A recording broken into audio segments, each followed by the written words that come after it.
Welcome to a tutorial on the 8085's 8-bit edition program. Okay, so let's say we wish to add two 8-bit numbers. Alright, so let the first number, so this is going to be the first number. Okay, and there's the second number also. So let the first number be, let's say 05H. Okay, and the second number be 2AH. Now all these numbers that you can see over here, they're basically hexadecimal numbers. So all these numbers, they are basically, well, hexadecimal numbers. Keep in mind. Alright, and you know that hexadecimal numbers are basically, well, they can be converted into binary. So whenever we perform an addition program, let's say if we just wanted to, well, add them up, okay, add these two numbers up, then let's just do it in binary and see what the result comes. So if we are supposed to add these data up, so in binary basically 05H can be, well, written as 0000 and then 0101. Okay, and for 2A we got, well, 0010 and then 1010. Okay, so now if we just go forward and add them up, we're gonna get, well, 1111 0100. So this is equivalent to well, if we just, well, take this up, well, I mean if we just, well, divide the 4 bits, okay, that's the lower nibble that you got over there, and this is the higher nibble. So this corresponds to F, okay, that's the lower nibble, and the higher nibble, well, corresponds to 2, depending upon the 4-bit binary code that we got over here. So as a result, we can just basically say if we add these two data up, then we're going to get a result of 2FH. Okay, so now we're going to perform the same operation of adding these to 8-bit data. And you can also see that, well, each of these data, these numbers, they just well, comprise of 8 bits of binary bits that you can basically see over here. Okay, so that's why they just refer to as 8-bit data, and we just call the process an 8-bit addition. So now we're going to perform this same operation in the 8085 microprocessor, okay, by using a program. Okay, we're going to write a program for the same. Right? So, well, in order for the program to be written, we just divided, we just created two columns over here. So that's one is opcode and the other is operand. So now let me tell you that, well, in order to write a program, now these are the data, okay, that we are supposed to work with, and this is our result. So these two data that are being added, okay, so these two numbers 05H and 2AH, well, these are collectively referred to as operands. Okay, so these are collectively referred to as operands, or, well, data. Okay, and this end product that we get over here is basically our result, right? So in order to get the result, we need to take our operand data and, well, load one of them in the register A, that is accumulator register present in the 8085 microprocessor. Okay, and the other one, well, we can just store it into any of the 6 general purpose register that we got over there. So we have, well, the general purpose registers B, C, D, E, H, L. We can just store the second data, well, anywhere. Okay, so now whenever we're just writing a program, the first step that we need to do over here is load the first data into the accumulator. Okay, now in order to do that, we need to learn a command. So two more columns just come up over here. So first of all, we're going to learn a command known as, well, MVI. Now MVI stands for move data immediately. Okay, and if you're gonna use this command, then you're supposed to use it in this way. You're gonna write, well, MVI, and then you're supposed to specify the name of the register. So you're gonna give the name of the register and then the data. Okay, so in this case we have an 8-bit data that we're supposed to load it into a register. So as I said, we need to load well, either one, I mean any one of them, in the accumulator. So let's just hope that we just load this particular data, the 05H, in the accumulator. So we're gonna write it somewhat this way. So we're gonna write, well, MVI. Now MVI being an instruction, okay, it is defined as an opcode, okay, and these register, the 8-bit data, okay, that we're working with are basically, well, they come under the operand, okay. Just kind of keep that in mind. So MVI, we're gonna write, since we're just transferring this, or other, loading the accumulator register, so here the register name is just given as A, okay, and we're loading it with the data 05H. So there it goes, 05H. Right, and now we also need to load the other data, that is 2AH, that we got over here. Now, as I said, we can use any of the general purpose registers, so let's just use register B. Okay, right, so we are using register B as the general purpose register to store the data 2AH. Okay, so after the first line of the program gets executed, we have 05H present in the accumulator, okay, and now we need to load another data in the register B. So we're using the same command once again. So we're going to write, well, MVI, and this time the name of the register is just going to be the register B, and since we're loading the data byte 2AH, so we're just going to write that over here. There you go. So after this, we have the register B loaded with the data byte 2AH. Okay, now that both the data bytes are present in the corresponding registers, okay, now we need to what do we need to do? Well, yeah, you're right, you need to basically add them up. So we're gonna learn another instruction, that is add. Okay, you just write add straightforward. Now this instruction basically stands for add to data in register A, meaning that if you have any data loaded in the register A, okay, and now you want to add some other data to the data that you have just stored in register A, then this instruction is going to do the same. So here, since we want to add the data present in register B to the data present in register A, so we're just going to write here add B. Okay, so we're going to write it this way. We're going to write add B. So this particular instruction basically adds the data byte present in register B to the data byte present in register A.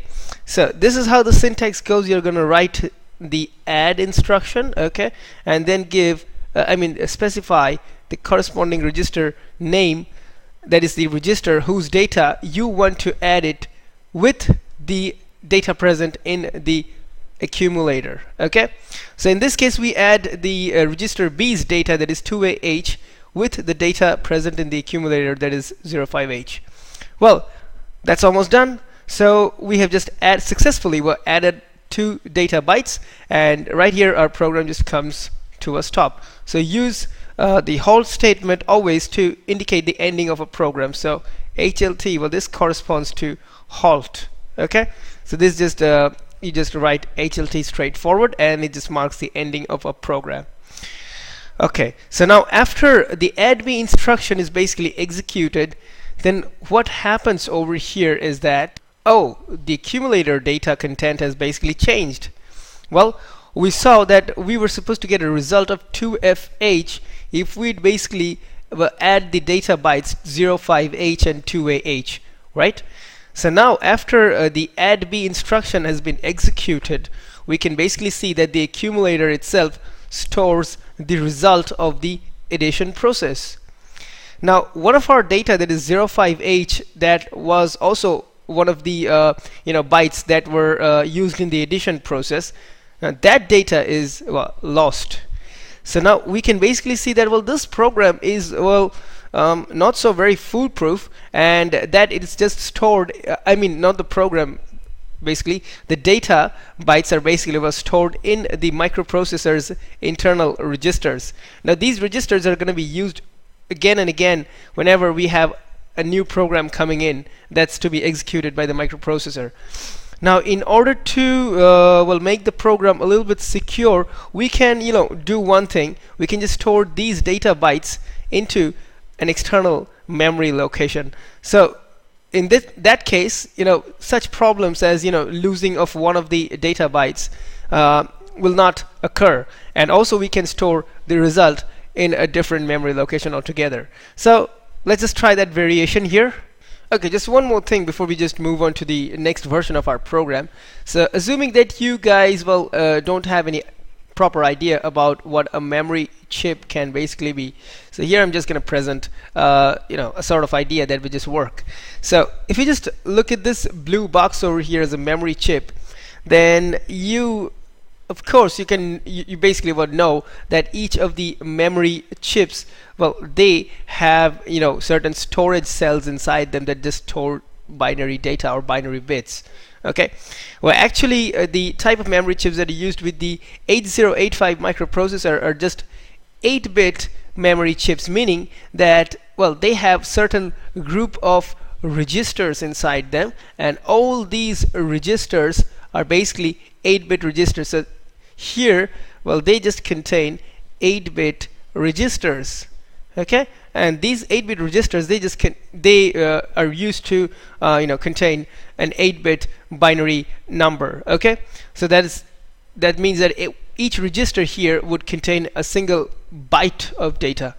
Okay, so if you just assume that each of these white lines, they just basically represent all the registers inside this particular memory chip over here, then you also basically need to know that each of these registers, they have a certain memory address. Okay, so let's say that the memory address of this particular memory chip, it just begins from the starting position of, let's say, 8000H. Okay, or rather, let's just take it in a different way. Okay, let's say this particular memory chip, it has a starting address of, let's say, 0000H. Okay, and this particular address will just be valid for each of the corresponding registers itself.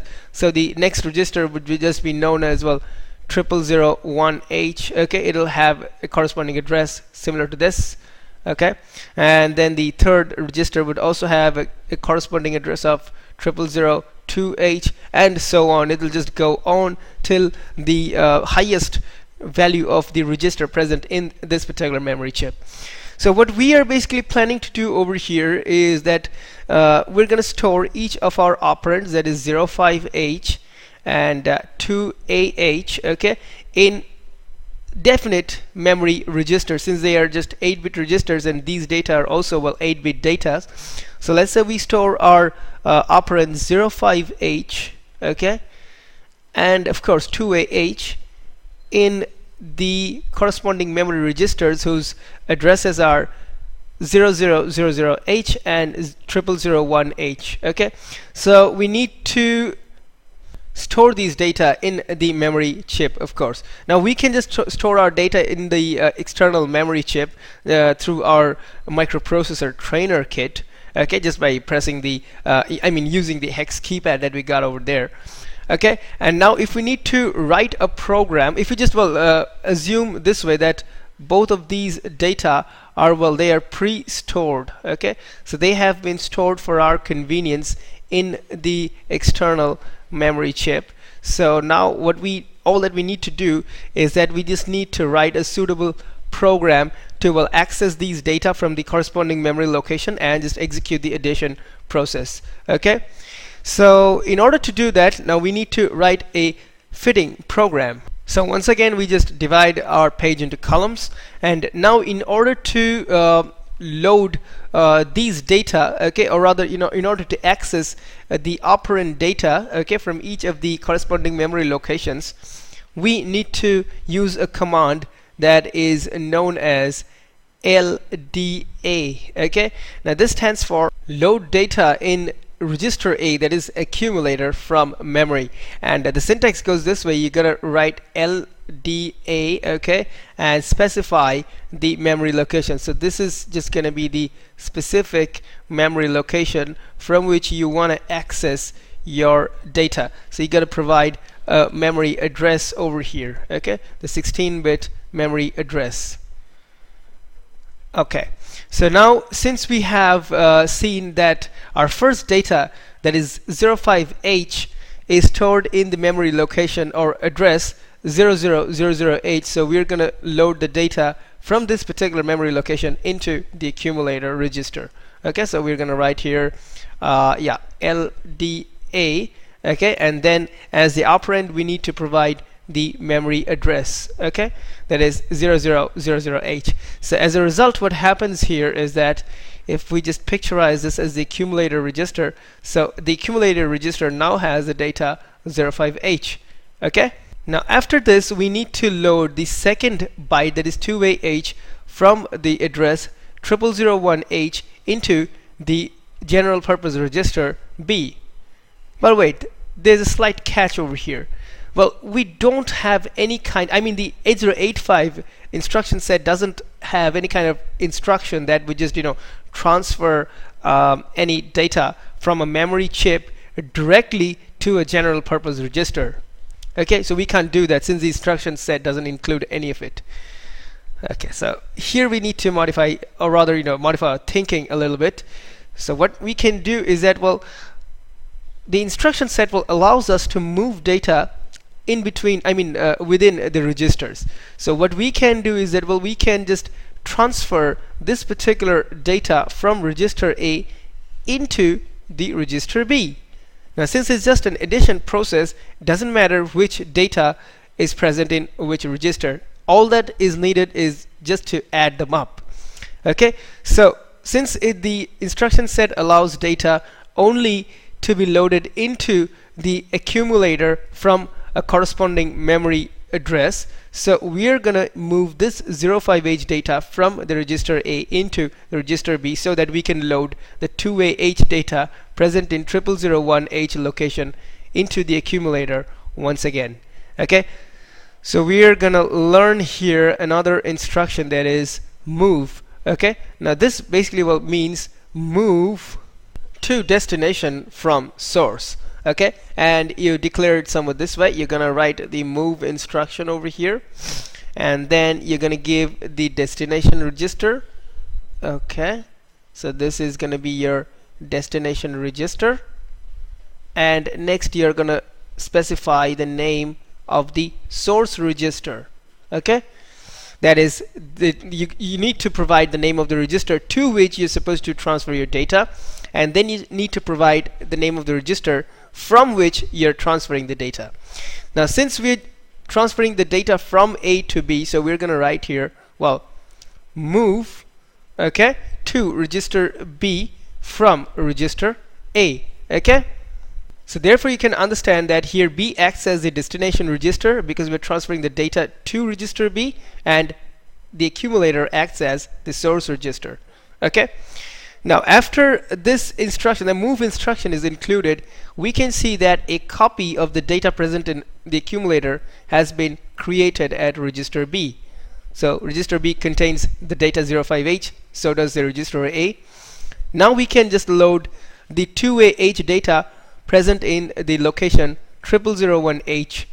Okay, so once again we execute, or rather use the LDA command and write 0001H.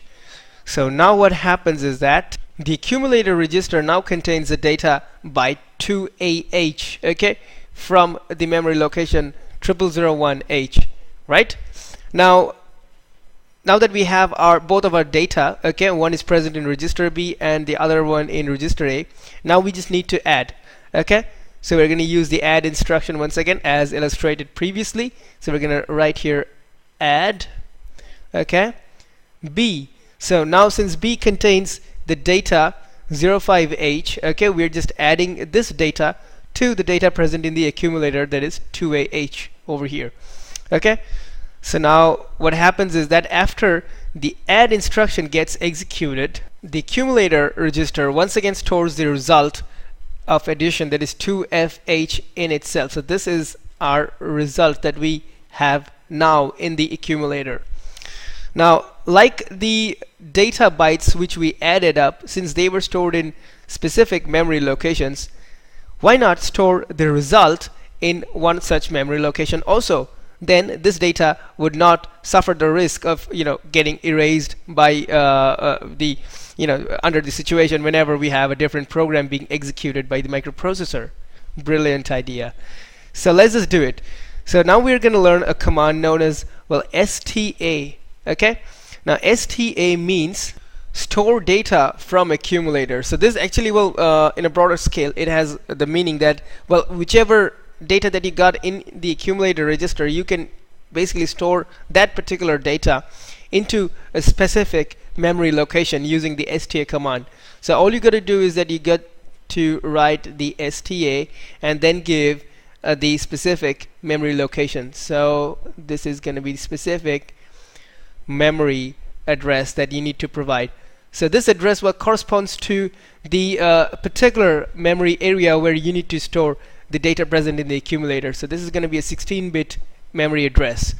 So let's say we want to store the data present in the accumulator, that is the result, in the location 0002H. Okay, so we are going to write here STA 0002H. Okay, now after this line gets executed, well, we can see that our data, that is 2FH, that's the result of the addition, has been stored in the memory location 0002H. Okay, so now that we have both our data as well as the result secured in the external memory chip, we can just, well, end up the program right over here. So we execute the halt instruction, and that just brings us to the end of this tutorial. Well, there is, this is not the ultimate type of 8-bit addition program that you're seeing over here. This program can also be improved to a lot better, in a lot better way, so that we can, well, monitor it for carries and all. So if we, let's say, in this particular addition process, you saw that, well, there was no carry. Okay, so this process, well, did not generate any kind of carry bit. But what if there was any, if the two data were something like, well, let's say FF and then let's say 01H. So in this case, we would have got a result of 00H, and we would have had a carry bit being generated. Now, what for those cases? Well, this program that we have illustrated here, this doesn't have any such provision for monitoring carry. So we're going to illustrate such a program in the forthcoming tutorial where we're going to make it more secure. So catch us up with in the forthcoming tutorial, and till then, just ta-ta.